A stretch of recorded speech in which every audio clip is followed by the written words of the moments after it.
अक्कलकोटच्या पवित्र भूमीत, जिथे आजही प्रत्येक कणात भक्तीचा स्पर्श आहे, तेथे वास करतात स्वामी समर्थ. एक गरीब शेतकरी होता. नाव रामू. घरात अन्न नव्हतं, शेती कोरडी पडली होती, कर्ज वाढत होतं आणि आशा संपत चालली होती. एक दिवस तो पूर्ण निराश होऊन म्हणाला, देवा, आता मी काय करू? गावातील एका वृद्धाने सांगितलं, अक्कलकोटला जा. स्वामी समर्थांकडे, तेच तुझं संकट दूर करतील. रामू लगेच निघाला. पायात चप्पल नाही, पोटात अन्न नाही, पण मनात विश्वास होता. तो स्वामींच्या दर्शनाला पोहोचला.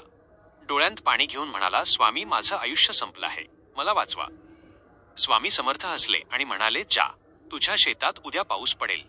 रामूला विश्वास बसला नाही, कारण आकाशात एकही ढग नव्हता, पण तो शांतपणे घरी गेला. त्या रात्री अचानक आकाश काळं झालं.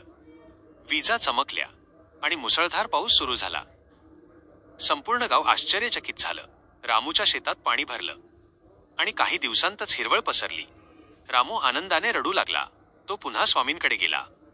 स्वामी, तुम्ही खरे देव आहात.